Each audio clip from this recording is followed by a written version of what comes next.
Okay, so we know there are lots of upsides, and clearly the upsides outweigh the downsides. Pros outweigh the cons, but we still need to talk about the cons of suppressors. The very first thing is it doesn't matter what can you get, it is going to add length and it's going to add weight to your gun. I know that's obvious, but you got to think about your application. Are you taking this sucker out elk hunting? You really don't want a super, super heavy can on the end of that gun as you're packing this thing, all across the country. Regardless, even if it's a super duper awesome 3D printed titanium can, it is going to add some weight. Now, obviously, there are heavier cans and lighter cans. It's going to add weight. It's going to add length. Those are some downsides. I think we can all agree that smaller, shorter package is going to be, a better thing for most scenarios. Next up, another obvious one. It is price. Price. These things are very expensive. They are way overpriced. It is what it is. They're over-engineered, and that's where the price tag comes in. Thankfully, most of these cans are going to last for generations. I'll be able to pass these down to my children. Price is a big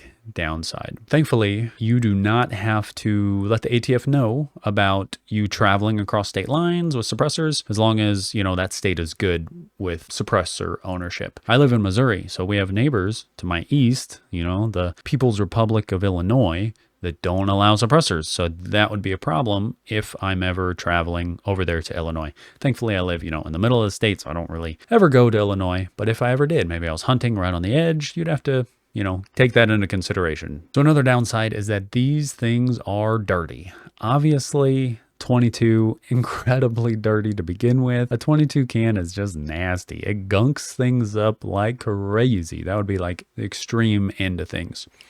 Since the suppressor is dirty, you might need to clean it, but you will definitely be cleaning your firearms more often just so they can function. On the less extreme ends, you got a 30 cal can that's, right, it's like a flow-through suppressor. That is going to be a lot less dirt, a lot less gunkiness throughout your system. It's still dirty. All suppressors are dirty. I've never seen a perfectly clean one. Suppressors get dirty. It makes the gun dirty. The other thing is back pressure. So if you have a high back pressure can, there's two folds. One, gas in the face. Never fun. Not fun at all. You can mitigate that with some different modifications to your firearms, or, like I said, flow-through suppressor definitely is great for something like that. If you have a high back pressure can, it's also going to cause more wear and tear on, platforms like an AR-15 or handguns. In my handgun, I have to have a certain spring. Otherwise, the gun just will not function. So I can't use my typical, recoil spring in there. I use a different one to make it function properly. I mean, I could be wrong. The internet will tell me immediately if I'm wrong on this. I feel like it doesn't really matter on a bolt gun because the action is all closed. It's right there. It's a bolt gun. It doesn't really matter. High back pressure, low back pressure. Maybe it does, but I don't really think it does. Let me know, please. Flame me in the comments.